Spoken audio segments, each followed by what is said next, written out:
सावित्री 2 बेटों की माँ थी। उसे इस बात पर बड़ा घमंड था।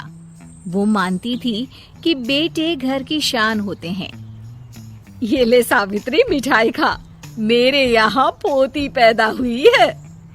ये सुनते ही सावित्री मुंह बना के कहती है, अरे तू तो लुट गई, बर्बाद हो गई, तेरे यहाँ लड़की पैदा हो गई।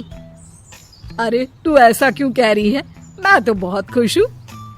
अरे जब तेरी पोती के पीछे तुझे खर्चे पर खर्चे करने पड़ेंगे ना, तब ये तेरी सारी खुशी गम में बदल जाएगी। पहले लड़की की पढ़ाई लिखाई का खर्चा, फिर उसकी शादी का खर्चा। अरे आजकल की शादियाँ कितनी महंगी हो गई है। गहने बनाओ, लाखों रुपए पानी की तरह बह जाते हैं। लड़कियाँ तो सिर्फ खर्चा करवाने के लिए ही पैदा होती हैं। इस तरह लड़कियों के प्रति अपने विचार व्यक्त करते हुए सावित्री ममता को लंबा चौड़ा भाषण देके चली जाती है। अब तो आप लोग इस कहानी में सावित्री देवी का पात्र अच्छी तरह समझ ही गए होंगे। कुछ समय बाद सावित्री की बड़ी बहू भी एक लड़की को जन्म देती है। फिर क्या था, सावित्री पूरा आसमान सर पर उठा लेती है। हे भगवान, ये तू मुझसे किस जन्म का बदला ले रहा है? अरे मैं तो मंदिर में रोज आकर तुझसे कहती तो थी कि मुझे एक पोता चाहिए, और तूने मुझे पोती दे दी। इतनी मिठाइयाँ और प्रसाद चढ़ाने का क्या फायदा हुआ? तभी सावित्री की बहू निशा कहती है, क्या माँ जी, आप भी इतनी सी बात पर नाराज हो गई हैं? देखिए तो आपकी पोती कितनी सुंदर है, बिल्कुल आप पर गई है। अरे चुप कर, तुझे 9 महीने इतने महंगे महंगे काजू बादाम फल फ्रूट खिलाने का फायदा क्या हुआ? मेरे तो सारे पैसे बर्बाद हो गए।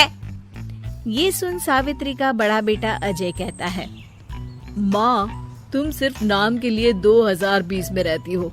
असल में तुम्हारा दिमाग सैकड़ों साल पुरानी सोच रखता है।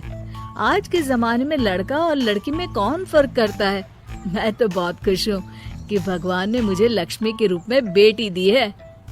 लेकिन सावित्री पर अजय की बातों का कोई असर नहीं होता। नालायक, अपनी पत्नी की जबान बोल रहा है। मेरा बड़ा बेटा तो हाथ से गया। लेकिन सावित्री देवी हार मानने वाली नहीं थी। वो पोते की चाह में अपने छोटे बेटे विजय की शादी करवा देती है। कुछ समय बाद आखिरकार वो दिन आ ही जाता है जब सावित्री की छोटी बहू गर्भवती हो जाती है। सावित्री इतनी खुश हो जाती है कि वो बच्चे के जन्म से पहले ही सारे मोहल्ले में ढिंढोरा पीटने लगती है। ये क्या सावित्री, तू तो पोते के जन्म से पहले ही मिठाई बांट रही है। पहले पोता पैदा तो होने दे, और फिर क्या पता अगर पोते की जगह पोती पैदा हो गई तो। ये सुन सावित्री चिढ़ जाती है। अरे अपनी काली जबान मत चला, मेरी मिठाई खा के मेरा ही बुरा सोच रही है। बड़ी आई, ला मेरी मिठाई वापस कर।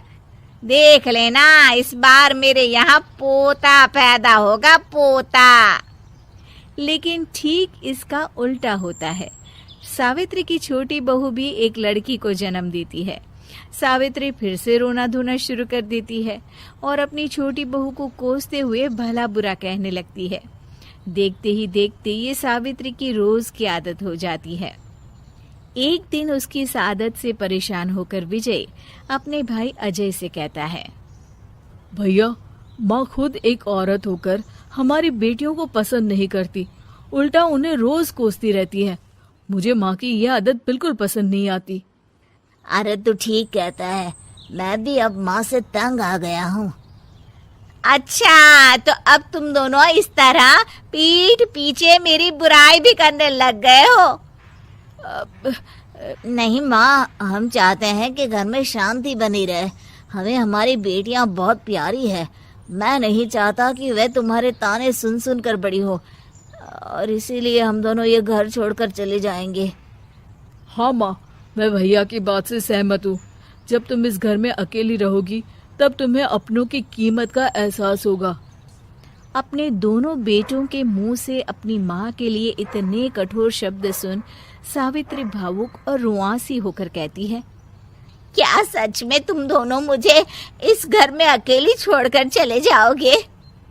हाँ माँ। हाँ माँ, अब पानी सर के ऊपर जा चुका है। मैं तुम दोनों के बिना नहीं रह सकती। अपनी सास के आंसू देख अजय और विजय की पत्नी अपने पतियों से लड़ पड़ती है। अरे जिसे जाना है वो जाए, मैं माँ जी को छोड़कर कहीं नहीं जाने वाली। भाभी आप ये क्या कह रही हैं?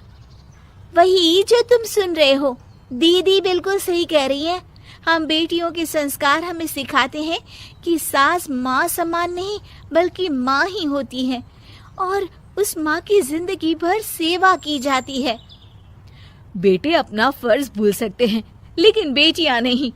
आप दोनों शौक से जा सकते हैं। माँ जी, हम दोनों के रहते आपको किसी बात की फिक्र करने की जरूरत नहीं। फिर क्या था, सावित्री के ऊपर छाए बेटों के घमंड के बादल उसकी बेटी स्वरूप बहुओं के तेज के आगे आंसू के रूप में परिवर्तित होकर सावित्री की आंखों से बहने लगते हैं और वो उन दोनों को गले लगा लेती है।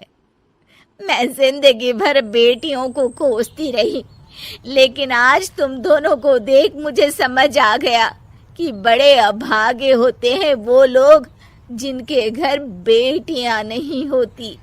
तो मेरे प्यारे दोस्तों, कैसी लगी आपको हमारी कहानी? कमेंट करके जरूर बताएं और इसे अपने दोस्तों के साथ शेयर करें। और हाँ, अगर आपने अभी तक हमारे चैनल को सब्सक्राइब नहीं किया तो जल्दी से नीचे लाल कलर का बटन दबाकर सब्सक्राइब करें और बेल आइकन दबाना ना भूलें ताकि आप ऐसे ही नई मजेदार कहानियाँ देख सकें। तो दोस्तों, तब तक के लिए अपना ध्यान रखिए। धन्यवाद।